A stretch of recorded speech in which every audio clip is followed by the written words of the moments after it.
Assalamualaikum warahmatullahi wabarakatuh. Halo teman-teman, perkenalkan nama saya Zulaiha Nurul Fauzia. Saya dari Prodi D3 Sanitasi jurusan Kesehatan Lingkungan. Pada kesempatan kali ini saya akan membahas mengenai peran sanitasi dalam pengambilan sampel dahak pada pasien. COVID-19 atau coronavirus disease 2019 adalah jenis penyakit baru yang disebabkan oleh virus dari golongan coronavirus, yaitu SARS-CoV-2 yang juga sering disebut virus corona. Kasus pertama penyakit ini terjadi di kota Wuhan, Cina pada akhir Desember 2019. Setelah itu, COVID-19 menular antar manusia dengan sangat cepat dan menyebar ke puluhan negara, termasuk Indonesia, hanya dalam beberapa bulan. Coronavirus disease 2019 COVID-19 merupakan kasus baru yang ditemukan termasuk di Indonesia. Keberadaan virus ini mengubah kehidupan manusia dalam beraktivitas.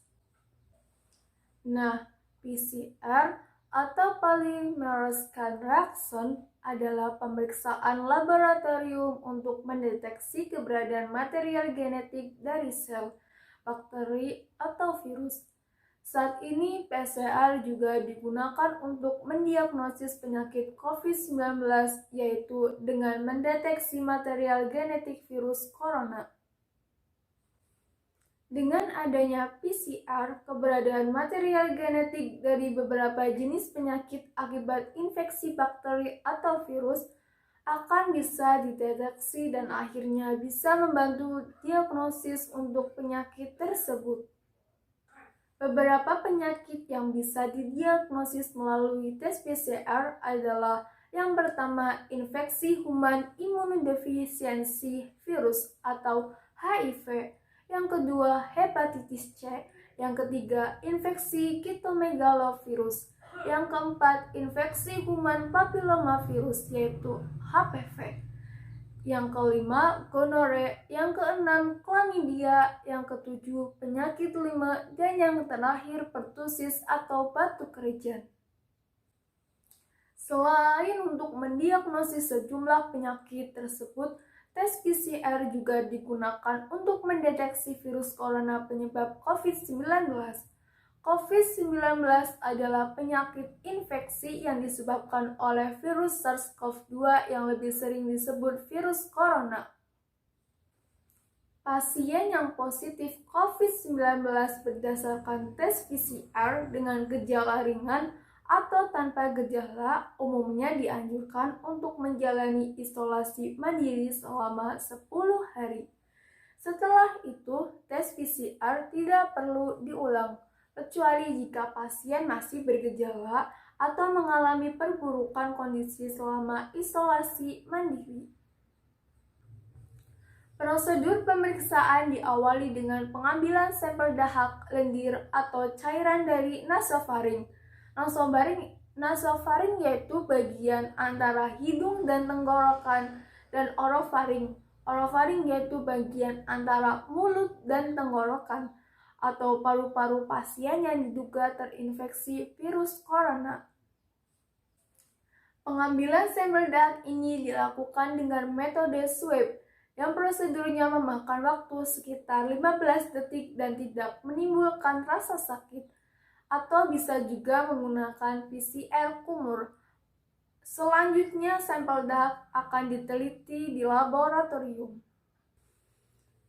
Nah, karena virus corona penyebab COVID-19 merupakan virus RNA, deteksi virus ini dengan tes PCR akan diawali dengan proses konversi atau perubahan RNA yang ditemukan di sampel menjadi DNA. Setelah RNA diubah menjadi DNA, barulah alat PCR akan melakukan amplifikasi atau perbanyakan materi genetik ini sehingga bisa terdeteksi. Jika mesin PCR mendeteksi RNA virus corona di sampel dahak atau lendir yang diperiksa, maka hasilnya dikatakan positif. Disinilah pentingnya melakukan tes PCR. Tes PCR akan memastikan hasil dari rapid test. Sampai saat ini, tes PCR merupakan pemeriksaan diagnostis yang dianggap paling akurat untuk memastikan apakah seseorang menderita COVID-19 atau tidak.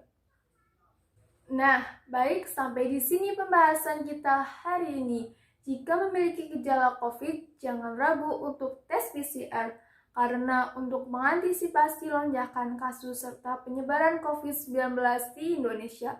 Dan jangan lupa memakai masker, mencuci tangan, menjaga jarak, dan tetap patuhi protokol kesehatan. Stay safe and stay healthy. Cukup sekian yang dapat saya sampaikan, kurang dan lebihnya saya mohon maaf. Saya akhiri, wassalamualaikum warahmatullahi wabarakatuh.